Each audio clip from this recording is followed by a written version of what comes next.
Setelah beberapa saat, Kacau berkata. Dia menjaga tangannya. Begitu juga saya.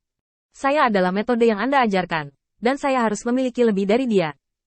Jika saya tidak menunjukkan kartu saya memiliki peluang 60% untuk menang. Jika saya menunjukkan kartu saya, secara konservatif diperkirakan 80%.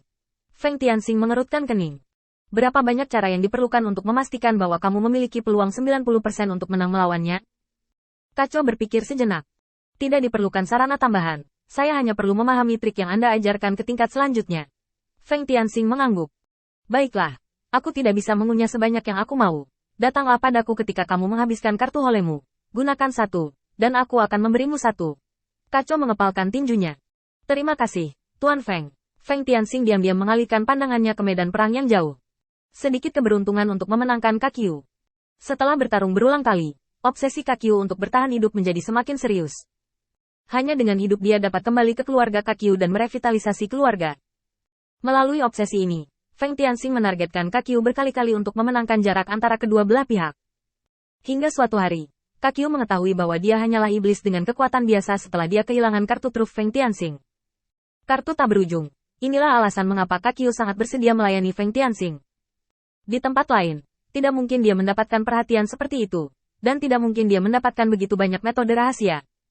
Semua ini diberikan oleh Raja Iblis Zenwu di depannya, jadi dia harus bekerja untuk Raja Iblis Zenwu.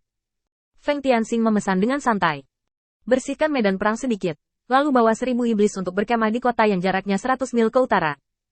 Ingat, kota itu tidak perlu dilawan, tetapi harus terancam setiap saat.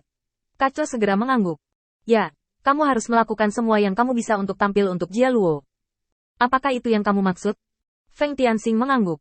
Kakyu kemudian terbang menuju kelompok setan dan pergi dengan 1000 setan. Setengah seperempat sudah habis, dan pada saat ini, dia tidak hanya mengalahkan lawannya, tetapi bawahannya bahkan sempat menembusnya, membersihkan iblis yang telah dikalahkan tetapi tidak dibunuh satu persatu, dan bahkan menumpuk mayat. Ketika Feng Tianxing jatuh ke puncak kota pada waktu yang disepakati, seluruh kota telah berada di bawah komando tentara Feng Tianxing. Keke kembali ke sisi Feng Tianxing dengan antusiasme yang tidak puas. Tuan muda, saya tidak bersenang-senang. Bisakah iblis di sini menghadiahi saya dengan beberapa kehidupan yang sulit?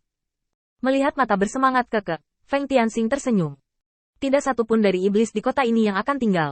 Cahaya di mata Keke hampir meluap, tetapi ketika dia memikirkannya, dia berhenti dengan cepat. Apakah Song Yi tidak peduli jika kamu melakukan ini? Feng Tianxing tertawa.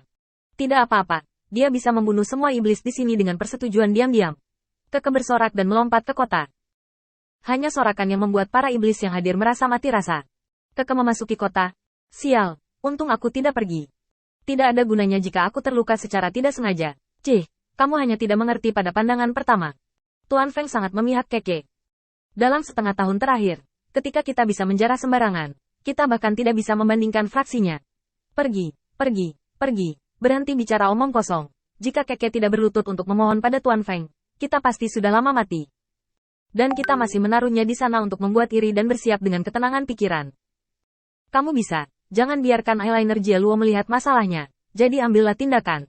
Tentara Mozu memulai persiapan untuk garnisun dengan mudah, dan Feng Tianxing berjalan langsung ke rumah penguasa kota, datang ke tempat terbuka, dan membuka pintu masuk tersembunyi dari dunia rahasia. Tempat ini tersembunyi dengan sangat cerdik. Itu 3 meter di atas ruang terbuka di dalam halaman. Pintu masuk ke dunia rahasia sudah tersembunyi.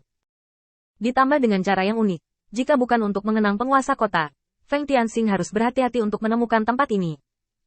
Saat pintu masuk ke alam rahasia terbuka, 3 atau 2 setan bergegas keluar, dan Feng Tianxing mengambilnya dengan santai sebelum memasuki dunia rahasia. Ada keheningan yang tidak biasa di wilayah yang belum dipetakan. Hanya ada satu pilar batu merah tua yang mencapai langit, dan pilar batu itu berlumuran darah kental. Saat jantung di atas berdetak, darah juga berubah bentuk. Memompa darah itu menarik. Tuan kota yang baru saja terbunuh tidak melakukan kesalahan apapun. Tepatnya, dia setia pada Song Yi. Bahkan lebih setia dari kebanyakan bawahannya. Tapi dia harus mati, karena tidak ada orang ketiga yang tahu apa yang diatur Songta di sini. Jika Songta tahu bahwa dia memiliki cara yang menantang surga untuk membaca rahasia jiwa, dia tidak akan pernah membiarkan Feng Tianxing menjadi algojo. Cukup baginya untuk mengetahui rahasia ini sendirian. Feng Tianxing melihat pilar batu ke atas dan ke bawah, meraba dagunya, dan berpikir keras. Ini adalah metode yang bahkan Feng Tianxing tidak pernah tahu. Ini memberi kehidupan baru pada pilar batu. Pilar batu itu tingginya hampir 1000 meter dan lebarnya ratusan meter. Menurut ide Song Yi, pilar batu ini hanya perlu jatuh di kota ini tepat di atasnya. Ditambah dengan metode rahasia yang unik, pasti akan dapat membuka metode yang digunakan oleh Kaisar Iblis untuk mengintegrasikan 3000 pengadilan Tao, dan menghancurkan seluruh dunia. Pada saat itu, ras iblis dengan jumlah terbesar pasti akan menderita kerugian besar, dan dia dapat membawa bawahannya dan beberapa ras manusia untuk berkembang di alam rahasia yang terpisah. Meski ini bukan pertikaian, ini cara teraman untuk menyisakan sedikit gaji untuk rakyat. Tetapi apakah dunia seperti itu benar-benar yang diinginkan umat manusia? Bagi Feng Tianxing, yang telah hidup di dunia sumi selama bertahun-tahun, tidak demikian. Umat manusia selalu merindukan keharmonisan besar dunia, daripada hidup dalam satu wilayah. Metode ini tidak lain adalah burung unta dengan kepala terkubur di pasir adalah kemenangan spiritual, dan itu tidak akan membantu masalah apapun. Selain itu, metode ini akan menghancurkan rencana Feng Tianxing. Jika umat manusia ingin mendapatkan kembali kendali atas dunia, wajar jika mereka tidak dapat lagi meningkatkan kesulitan begitu saja. Alam rahasia yang tersebar hanya akan membuat umat manusia yang menyerang iblis semakin menderita. Selanjutnya, kejar dan bunuh sebanyak yang kamu bisa. Menggigit setan berkeping-keping. Hanya dengan cara ini perkembangan umat manusia selanjutnya dapat dijamin tanpa dibatasi oleh ras iblis. Maafkan aku Song Yi, tapi aku harus menghilangkan metodemu. Aku tidak bisa melihatmu menghancurkan satu-satunya harapan umat manusia untuk menang dengan satu gerakan. Ketika dia sampai di puncak pilar batu, Feng Tianxing mengulurkan tangannya untuk melepaskan batu penjuru yang paling penting. Api panas langsung menyapu dari telapak tangannya ke dalam tubuh. In vivo. Setelah menyeka mulutnya, Feng Tianxing meninggalkan tempat rahasia ini dengan tangan di belakang. Saya telah menyita inisiatif Anda, tetapi jika saya kalah dalam pertempuran berikutnya, atau jika saya mati, belum terlambat bagi Anda untuk memulai kembali rencana ini.